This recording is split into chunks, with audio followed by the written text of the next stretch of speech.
SI-einingar eru einingar sem eru notaðar í SI-kerfinu sem er alþjóðlegt kerfi í mælingum, þess að mæla alls konar hluti.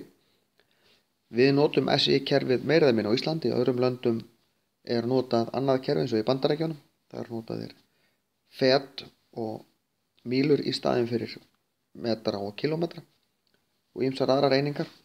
Það skapar ákveðin vandamál fyrir vísindamenn því að vísindamenn nota alltaf SI-kerfið, þannig að þá þurfa menn að læra tvöfalt kerfi. En á Íslandi notum við meira eða minna bara SI-kerfið. SI-kerfið gengur út frá grunntölunni 10. Við notum metra og svo desimetra, sentimetra, millimetra. Við förum í minni en metr og í dekametra, hektometra og kílómetra. Við förum upp.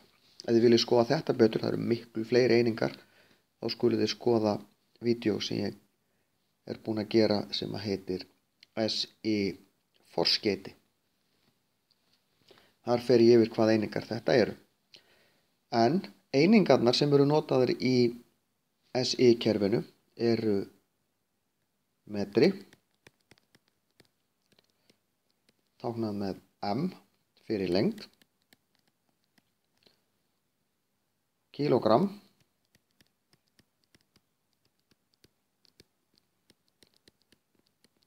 fyrir massa, sekúnda,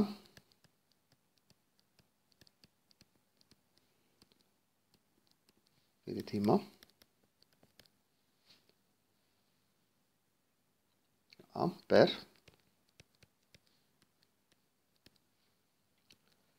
fyrir rafstraum,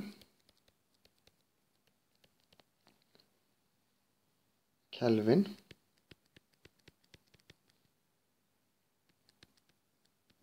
fyrir hita. Þannig er eiginlega eina einingin sem við notum ekki dagsdaglega á Íslandi. Við notum mól fyrir efnismagn og kandela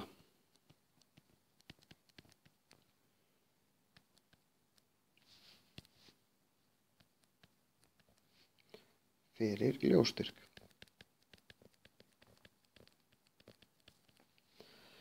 Það eru til fleiri einingar í þessu kerfi, þetta eru svona þessar helstu og þessar stöðluðu grunneiningar, en við notum ýmislegt fleira svo sem líka. Það tekur mjög langan tíma að telja það allt upp.